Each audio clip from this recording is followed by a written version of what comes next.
Good evening. This is the Design Review Board. It's December 4th, and I am going to call the meeting to order and have our committee, everybody say the Pledge of Allegiance. Pledge of allegiance to the flag of the United States of America, to the republic for which it stands, one nation, under God, indivisible, with liberty and justice for all.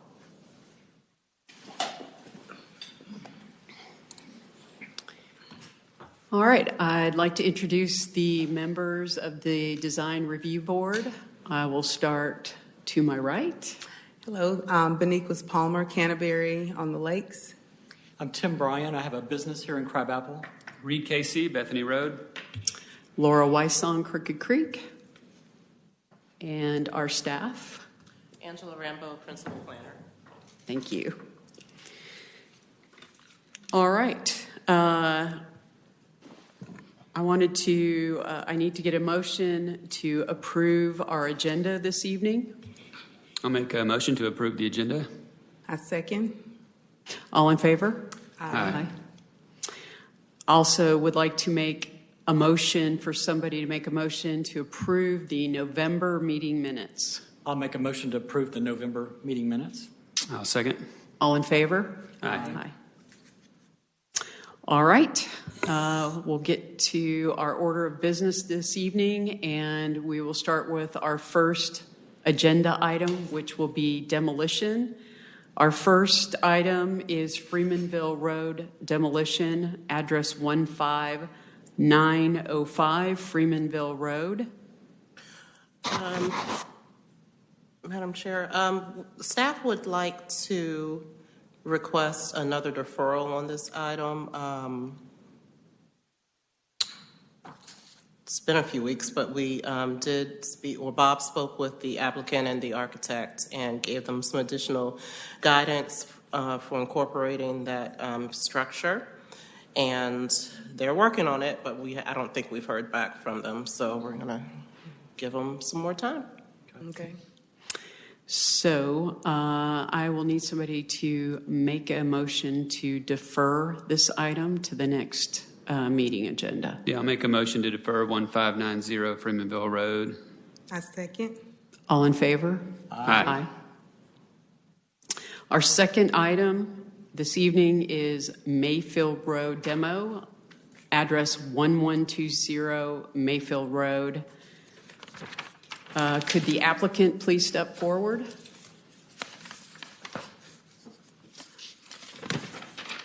I'm sorry, who made that motion again?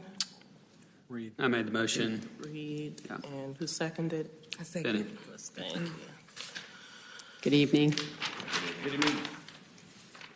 I'll take your yellow card. I didn't fill one out. We weren't meeting. Okay. Well, once you finish, whoever speaks, you can just fill out the yellow card. And Good evening. I'm Ted Gandy, the contractor. This is the actual landowner, homeowner. We're requesting this just to straighten the property out. If you take a look at the survey there, you'll see there was originally one piece of land that was subdivided, I think, into three. We're basically going to square his property up and get rid of an eyesore that's located out front and make it into pasture again.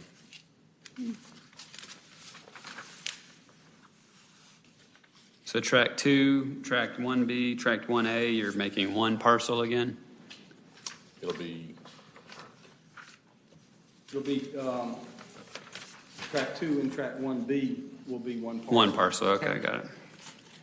And the building to be taken down is on track 1B, right at the road frontage. Yeah. Is there any historical significance to that building? we checked the 95 survey, and it's not on there. Okay. And what's, go ahead. Go ahead. what's the intent after you've completed the demolition? Well, we're going to initially just put grass in. But, Okay. I'm working with a landscape architect right now to actually make it all one contiguous look. Okay. Property. Okay, so nothing else is going to be built after? No, ma'am. There's really not a wrought iron and stone fence Okay. that will be continued. But other than that, there should not be any hardscape construction. Okay. Has the arborist done a review for any trees on that property? No, ma'am, there's no trees. The only thing there is privet and, planted stuff that's attached to the building. That's the only thing that will be disturbed. It's on a crawl space. It'll be backfilled, so it'll be flat and then seeded. So, no erosion, no drainage, no issues. And the old septic tank? Yeah, we'll pull the lid off and backfill the septic. Okay. Any other questions from committee? Nope. Anyone from the public need to speak? I will go ahead and make a motion, or somebody needs to make a motion. Yeah, I'll make a motion to approve the demo for 1120 Mayfield Road. I'll second it. All in favor? Aye. Aye. Thank you. Thank you. Good luck.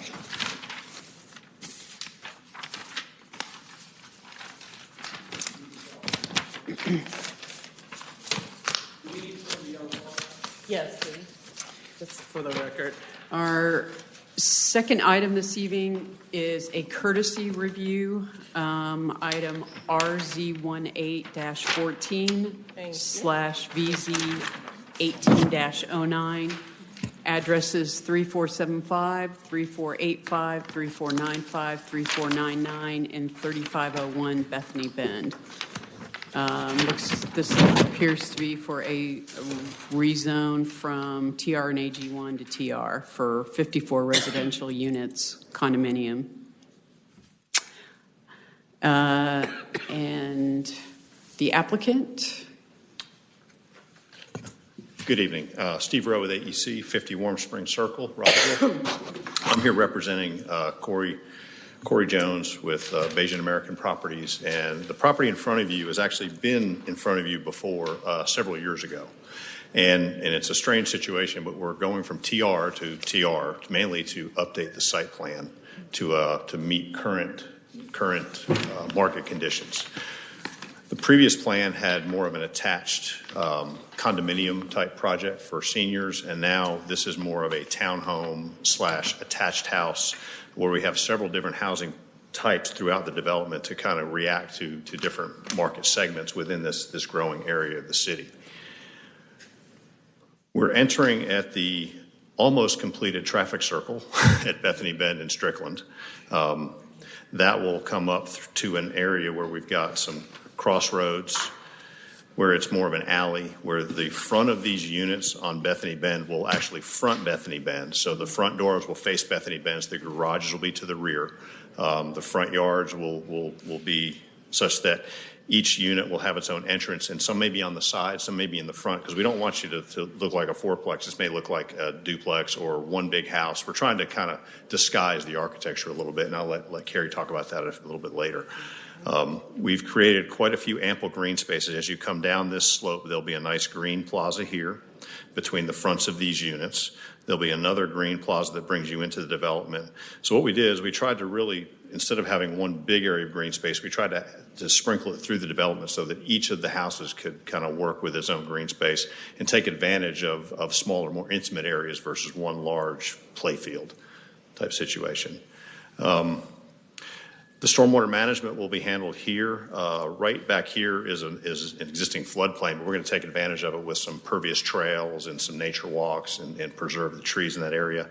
The one thing I really want to bring out is there's 3 large oak trees in this corner that we'll be preserving as a part of this development. So that was important to us to kind of put the lake or the stormwater area behind it, have the street trees right on the front of the street.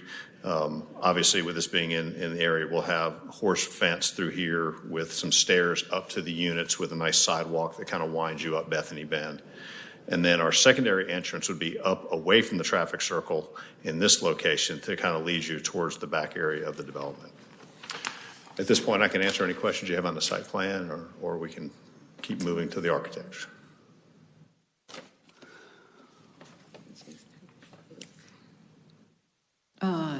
Angela, has Bob spoken to them? Or okay, so already some designs in the works, I guess, on these. You already have some architectural plans? We have a few concepts with us today that we want to show you and get your feedback and get some suggestions. I know it's for a rezone, so it's not really required, but we're just curious. The earlier we get your input, the better. Yeah. Come back. As part of Well. the zoning, there's a 3-part variance, and I think one of the requests is, so as background, this, as he said, you've seen this before for a different type of development, but this area was kind of left out of the Deerfield Highway 9 form-based code, so it's still technically under the requirements for the old overlay, and basically that's all you can do is brick and stone. Okay. And we think that's kind of dated. We were trying to get rid of that kind of heavy formal look, and so the applicant can go over the exact requests, and he does have some preliminary units to show you. Okay. Right. Yeah, I thought we were, and I know Bob's not here, but, there had been discussion about, I knew this was left out, and I thought city council, they were going to talk about trying to put this in somehow because I think it was an oversight. Rick Morrig, I know, was on that. And so is there any discussion by city council about adding that? Because there's still property up and down that corridor right there. I don't know that there's necessarily any additional talk about adding, and I guess they're going to look at it on a case-by-case basis. That's the rezoning. Okay. All right. Any other questions just on layout? Okay. Yeah, we'll move Well, forward. I do have a Yes. question on your layout. Yes, sir. The lots 52, 53, 51, 52, 53, those will face the rears of the lots 1 and 2? Let me go to a site plan that has a, excuse me.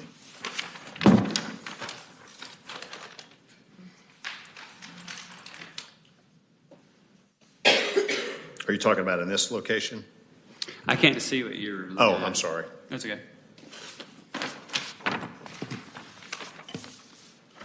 Oh, it just went dark. But essentially, yes, the fronts of the units here will be looking to the rears of these units here. That's why we tried to front them. If you notice, we've got a lot of green spaces that are coming through that kind of lead you into those spaces. The good news is the idea is to have four-sided architecture on these so that whether you're looking at the side, front, rear, it'll still have an interesting look. It's not going to be a flat back or a flat side with it's going to have some architectural relief and varying elements throughout. Okay. What is that neighborhood that sits behind there, that cul-de-sac? Hidden Forest. Hidden Forest. Is there any buffer between you guys in the back of there? Have you had any conversation with the neighbors or anything? We're working with them right now. One of the requests is just a re-justification of the same request that we were granted last time, which is a 20-foot heavily planted buffer and a 30-foot setback there.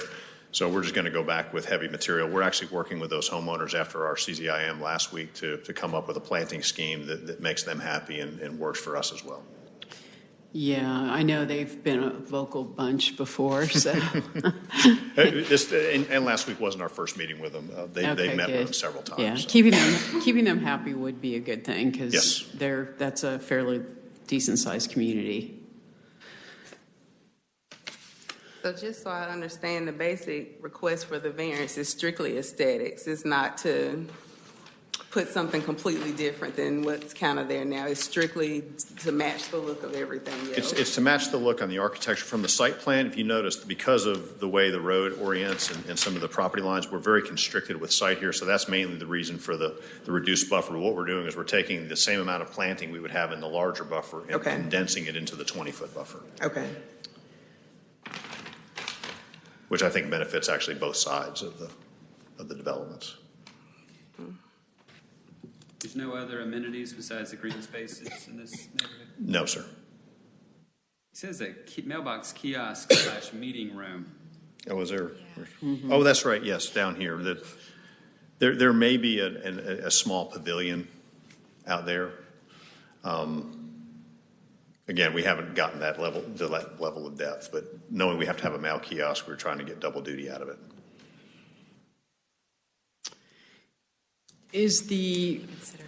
Where the property store management area is, I assume next to that, that's the school, correct? Because I know this area, we're not that far from this area. Yeah. Yes. Is that, That's down the street. okay. These are, in the front, are two-story, single-family looking attached houses. I'm Is that going to right? let. Oh, you're going through that. Okay, Yeah. perfect.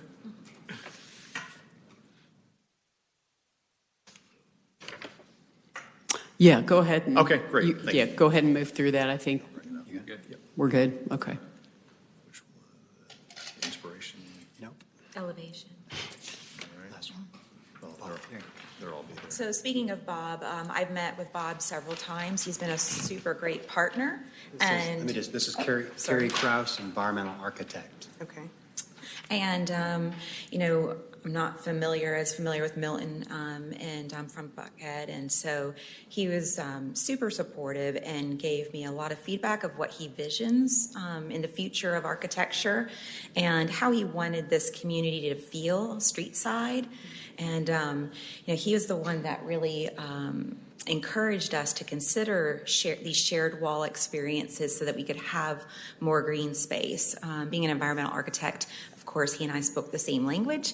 So there is a lot of living between these units. It's not your typical townhome community where you just see these solid rows, with flat elevation, straight elevation, and blank side profiles. There's a lot of things happening. One thing that Bob wanted was he wanted a lot of projections, a lot of elevation shifting. One thing I was passionate about is that each unit looks like its own unit, which was why we wanted the variance of the 75% masonry.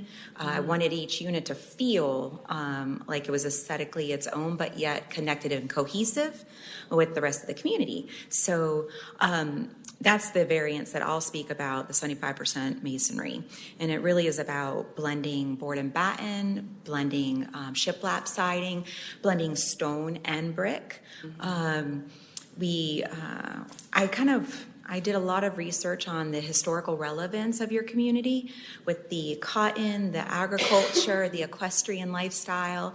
So I created an aesthetic that I feel is a modern interpretation of your history.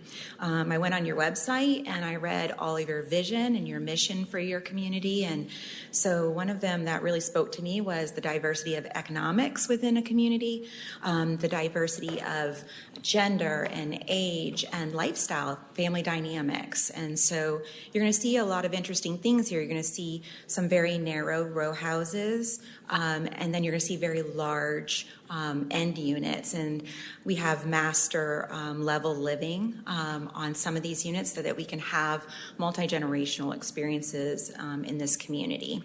So I will go through the slides, and I guess I'll just wait for you to ask questions.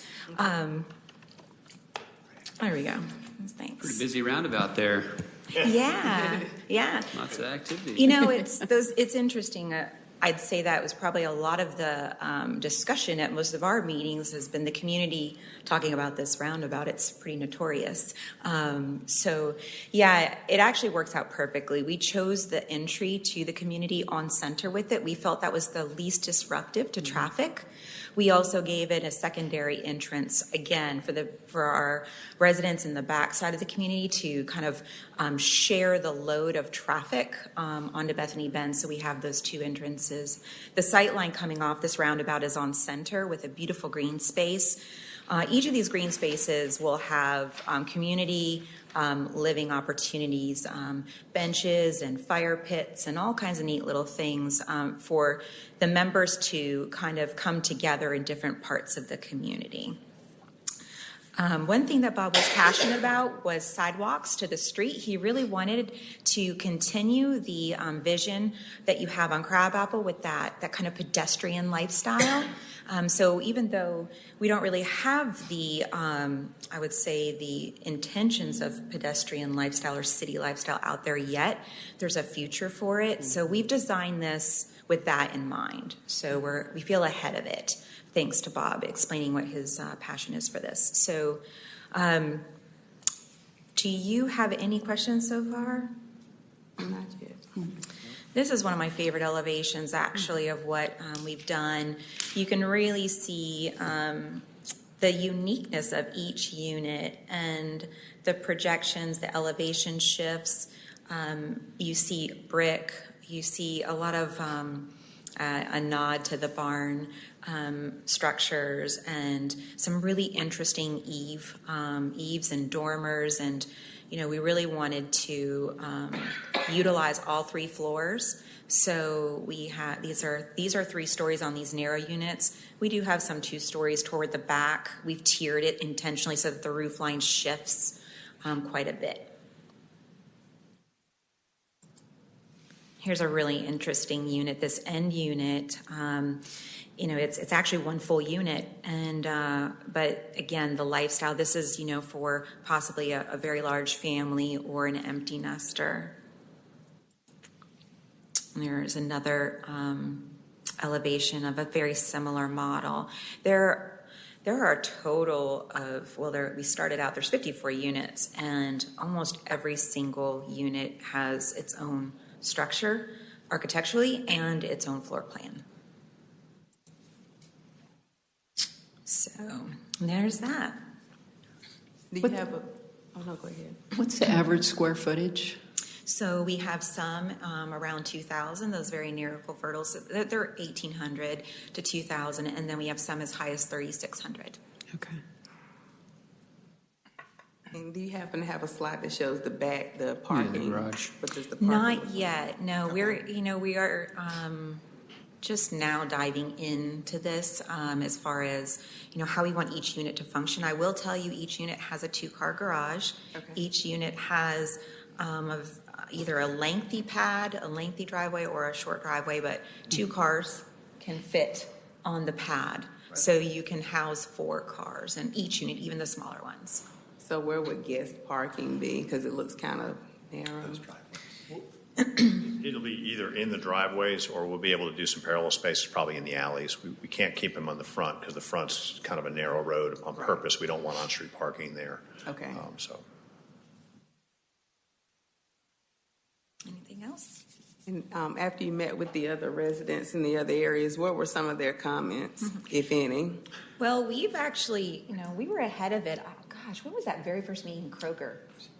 We invited them. It was early summer. We invited them, and we were sharing with them what we were thinking, envisioning, and we wanted to partner with them in that. So we've had several, community conversations with them.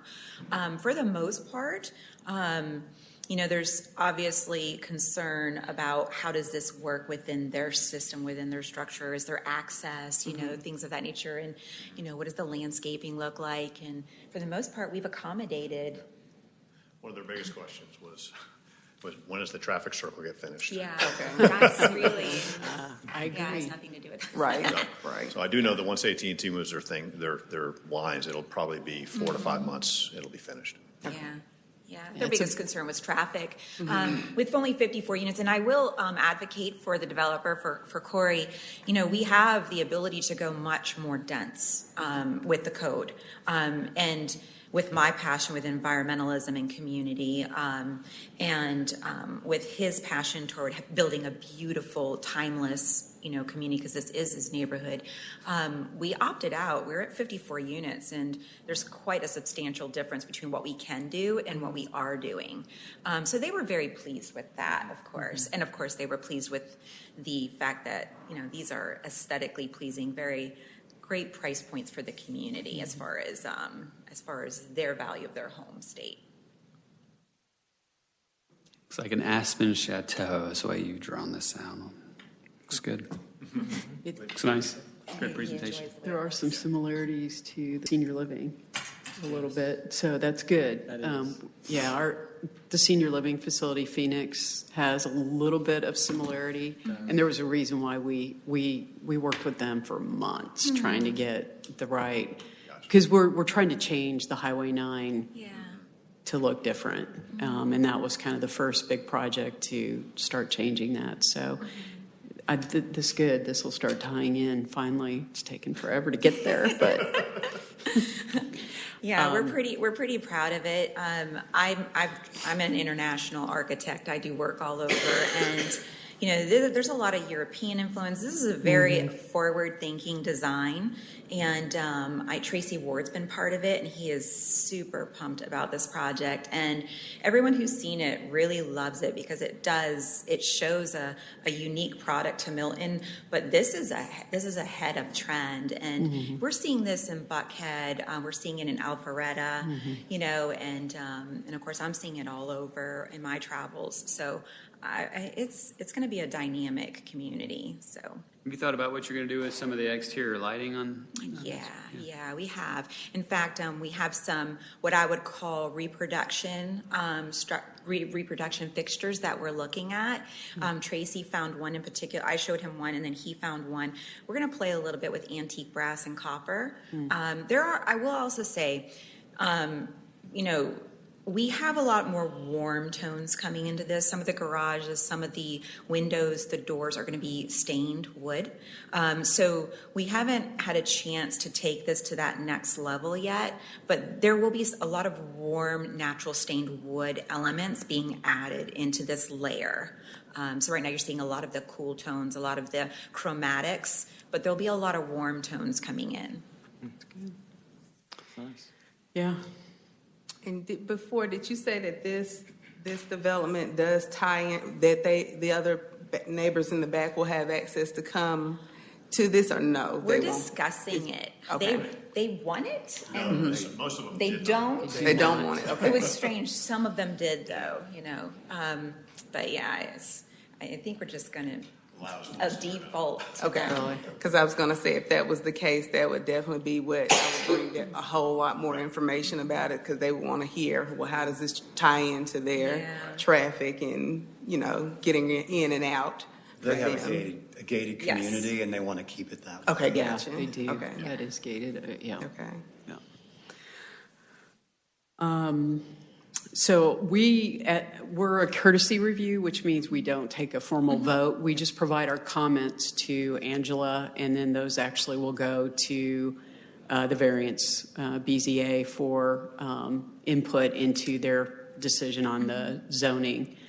As far as I'm concerned, I mean, I know this property really well. I drive by here. It's not very far from my home. I think folks who are in this corridor would be very happy with this sort of a community and would be very supportive of the variance change, because I think it does need to be cleaned up because it did not become part of our total zoning, which so I think we have to do what we can to improve upon it. So I would definitely support it. I don't too. It looks incredible. Yeah. To me. Yeah. My only suggestion is to be prepared for more comments and questions about traffic and what is this going to do to the roundabout, that type of thing, because that will be where I won't say opposition, but where you'll be more, have to defend your design and proposed project. And then on the left and the right, I was just looking at the Google map of it, what all was around it. Just be prepared. Traffic will be the biggest thing that I see. You're not putting up some huge commercial building with a bunch of signage and things like that, so I don't see that being an issue. Yeah. I use that connection quite a bit to get to Morris and McGinnis Ferry on a regular basis. So it does get trafficked. Rush hour is definitely busy due to school buses and people going into work who either go to Johns Creek or over to off Morris to the offices over there. So you do get a lot of traffic, but I do think that roundabout, the size that they are going to make help. that, I think it's going to help alleviate a lot of issues because that's just always been really bad. And they do have the light now, which is helping traffic flow. And Morris Road, up the street, they've done a roundabout, so that takes that. So I do think it's going to improve. I'm hopeful. I've already seen it improve, definitely with the light. So I think until we have it, it is still hard to tell, but I think it is going to be better. So, any other comments? If you had any more comments to say about the variances in particular. you know, the more detail you give me, the more we can put on the staff report. Let's see.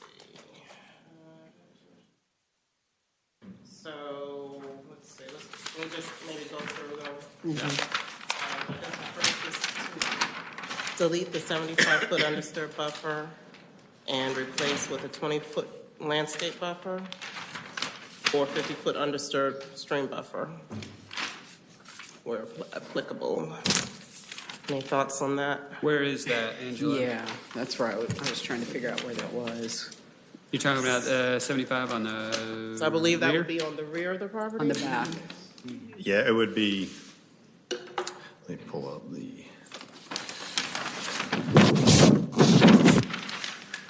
And then part of that property line is the stream. Yep, I see it. it would not count towards these because these are attached houses that are the same. It would be starting at this point around to here. Now, we're showing it here, but this is all going to be undisturbed. So these folks are well protected. So we've really been talking with these people, making sure that they're well versed and know what it is we're doing.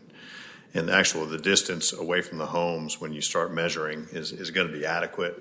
It's just a matter of what kind of plant material we're going to put there. Do they want any type of fencing material, just so that there's no crossing between the two?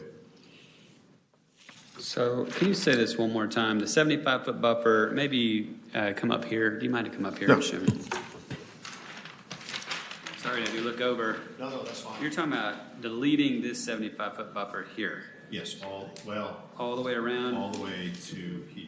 Okay, The reason being is if I did the 75-foot buffer, I'm really left with, I couldn't even fit one unit. gotcha. In space. So the last plan that we had approved a 20-foot landscape buffer. What we were going to do is condense the same amount of plant material into that smaller space and have it be almost like a green wall through there.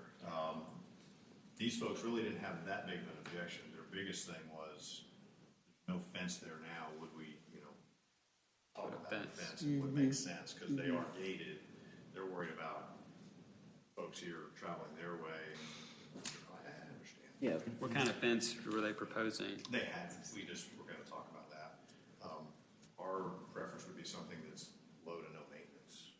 Yeah. Some type of wrought iron type, aluminum fence. So it's not really privacy, it's just for safe security. There's going to be so much plant material that I think we're going to be fine if we did a really secure fence and then plant material between it. And we could bury it in the middle of that 20 foot if we wanted to, and plant both sides. I'm fine with that too. So, in my mind, the fence, I want it to go away. Yeah, that would be my only comment, was to see exactly what the residents next door would think would be suitable for a fence/landscape buffer. Yeah, it needs to be whatever their decision is as far as what they want. Make sure they have letters of approval from those Yeah, people that live adjacent to that. We're working with them. Okay, Which is before you go always a challenge because to some the next people meeting. like cryptomerias and some people don't. Sure. They like bags. Yeah. well, yeah. Are you also working with their HOA? Yes, Okay. but each homeowner has their own ordinance, so we're trying to make sure. Yeah, I think the HOA probably needs to help there because you can't get, everybody can't get their own thing. They've kind of got to come to some sort of agreement. But yeah, I think they've got to dictate whatever that fencing, that is aesthetic for both properties. Yes. Our point was we didn't want to do a wood fence and have to be maintained. Yeah, it's a lot of extra work. So Gary Smith, who's the president of the HOA, has been to every meeting. Okay. Communicated in depth with him. Okay, good. Yeah. Then that's good. Then as long as they're all on the same page. Really, no, they actually wanted to incorporate half an acre that they own into our development. And the only reason they didn't was because it would kind of throw off their density Oh, requirements. Right. So that's the only reason why they didn't do it. huh, that's interesting. Okay. Number 2 is to delete the requirement for 75% for vertical wall, plain, brick, or natural stone. Sure. I don't think anybody is. We're really close, actually, interesting to that number. Yeah, you probably are. Yeah, we are. think- Yeah. And that's why Bob and I actually went through materials. We've had several in-depth conversations on them. My initial vision for the community was spot on with his. So the board and batten, the shiplap siding, the stone water table, it's all consistent with what he saw. And so we just, like I said, we worked really well together. And it'll be interesting when we actually do takeoffs off the specifications, how close we are to the 75%. I just didn't want to be limited to it, and I wanted to see each unit separately. So, we went for this variance, but quite honestly, I think we'll be really close to it. It just won't be brick. It'll be painted, and then there'll be some natural, but more in the whites and light tones. So the third to delete requirement for 25% brick, tile, and remaining materials listed. I'm sorry, so what, did you have any comments on number 2? Yeah. I'm okay with it. All right. Yeah, I mean, with the way the architecture is, I mean, if that's what it's going to be, then that's going to be fine with us. No problems. With the architecture as it is. What is that brick and tile remaining materials? Yeah, I don't remember this from What the is that, overlay. Angela? Number 3? To delete requirement of 25, was that maximum 25% brick, tile, and remaining materials? Well, it's interesting. This particular It's the overlay. site is urban. The So overlay. while it's overlay, it's designated as urban. So there is some a really strange, unique quality to this that we're really upscaling with the use that was intended of this land. So I have a feeling that's what that percentage is about. I don't know what those remaining materials are. Right. Yeah, that was the old overlay. It's been a while. I think it was limited to the number of materials you I could think have. that was. That like makes more maximum. sense to me, so. I see. We went through these kind of with a fine-tooth comb to make sure we covered everything. Yeah, I think that was like the maximum of what you can use as like accents. Okay. Got it, okay. Don't have any issues with it myself, I don't either. yeah. So this is just to limit the amount of different finishes, so you don't have 20 different. Right. Gotcha. There was like a Thank you. You had maximum to dumb it down. Okay, gotcha. There was a maximum. You couldn't have more than 3 materials. Got it. All right, I'm there. Yeah. Okay. Okay. So you're in support of that as well. Yes. Yes. I think that's it. Okay. Well, thank you. Thank you. Yeah, good luck. We look forward to seeing the next round.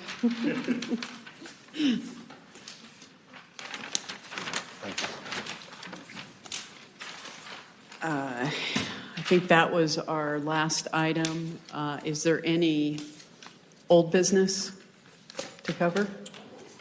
Angela, any old business? I have none.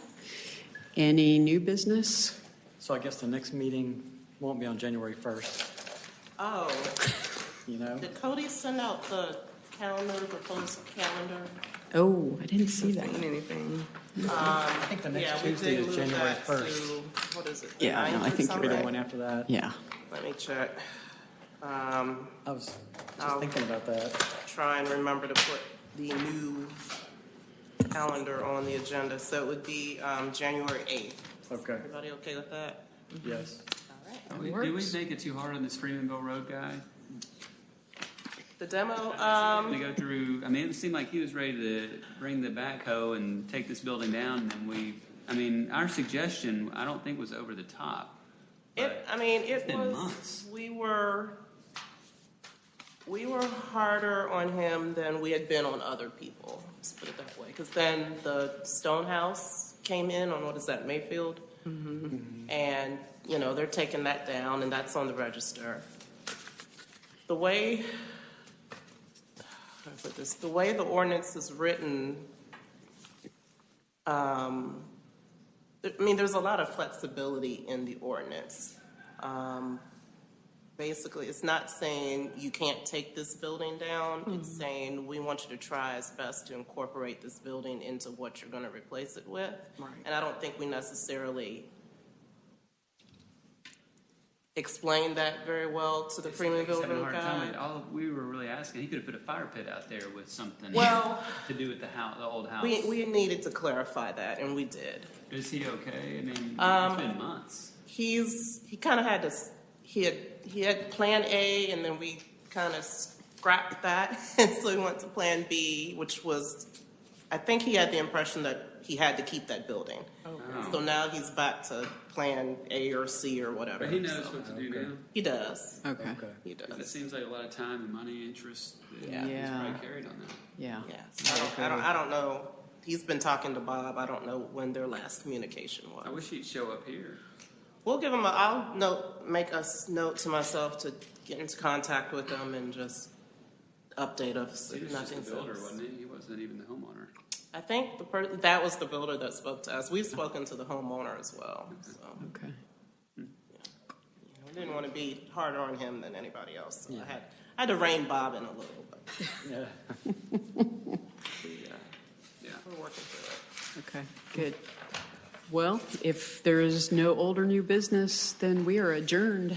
All right. Thank you for leaving tonight. Yeah. Have to move to close the meeting or no?